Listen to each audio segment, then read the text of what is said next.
Hello बच्चों, आज हम पढ़ेंगे पाठ 10 पर्यायवाची शब्द।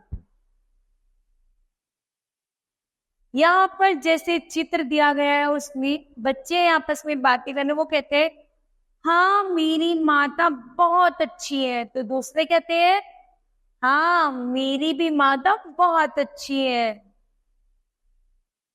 उसी प्रकार वो कहते हैं, यहाँ पर दोनों लड़के हैं, वो लड़की कहते हैं कि राघव मेरा मित्र है, तो दूसरा लड़का कहते हैं राघव तो मेरा भी मित्र है।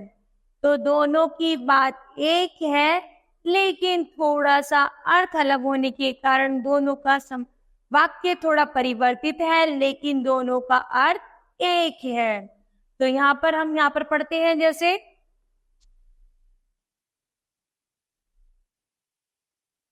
बच्चों यहाँ माँ, माता, मित्र और दोस्त एक जैसे अर्थ बताने वाले शब्द हैं।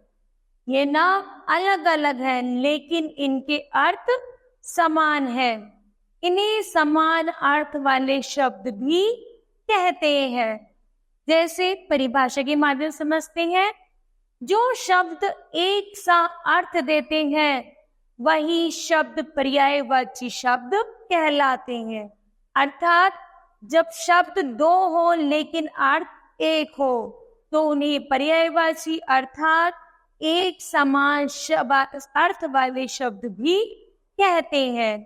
तो पढ़ते हैं आगे, कुछ और पर्यायवाची शब्द दिए गए हैं जिन्हें पढ़कर हम समझेंगे और याद करेंगे। जैसे उपवन, उपवन को क्या कहते हैं? बाग और बगीचा। इन तीनों शब्दों का अर्थ क्या है? एक है। तो ये क्या है बच्चों? चित्र जो है बादल, बादल को क्या कहते हैं? पयोधर या फिर नीरज भी कह सकते हैं। फिर वृक्ष, वृक्ष को पेड़ या विटप भी कहते हैं। चंद्र, चंद्र को विधु या चंद्रमा। उसी प्रकार पर्वत, पर्वत को क्या कहते हैं? गिरी या फिर नग को क्या कहते हैं हम? पहाड़, पर्वत भी कहते हैं। उसी प्रकार है सर्प, सर्प अर्थात सांप, सांप को हम क्या कहते हैं? भुजंग, है ना। और अही कुछ भी कह सकते हैं। ये समान अर्थ वाले ही शब्द है। फिर एक कृषक, कृषक को क्या कहते हैं? किसान या हलवाहा, है ना। जो हल चलाने वाला है, हलवाहा अर्थात किसान, कृषक। इन सभी का अर्थ एक है। तो हम इनको क्या कहते हैं? समान अर्थ वाले शब्द या फिर पर्यायवाची शब्द कहते हैं। तो यहाँ पर कुछ पर्यायवाची शब्द है बच्चों, जिसे हम पढ़ेंगे। जैसे धरती, धरती का है भू, भूमि, धरा। मनुष्य का मानव, आदमी, नर। भगवान, प्रभु, परमात्मा, ईश्वर। शरीर, देह, तन, काया। संसार, दुनिया, जगत और विश्व। फिर नारी, महिला, स्त्री और औरत। फिर कपड़ा, चीर, अंबर और वस्त्र। फिर वायु, हवा, पवन, समील। मित्र, साथी, दोस्त, सखा।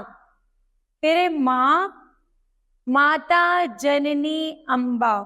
तो ये सब क्या है? सब एक समान अर्थ वाले शब्द हैं, जिनको हम पर्यायवाची कहते हैं।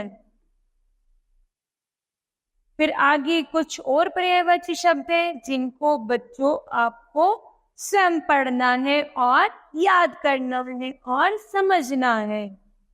फिर बच्चों आज हमने इस पाठ से क्या सीखा?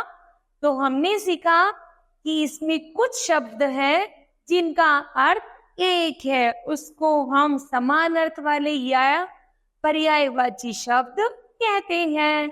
तो बच्चों मुझे लगता है आज आपको ये पाठ पर्यायवाची समझ आया होगा।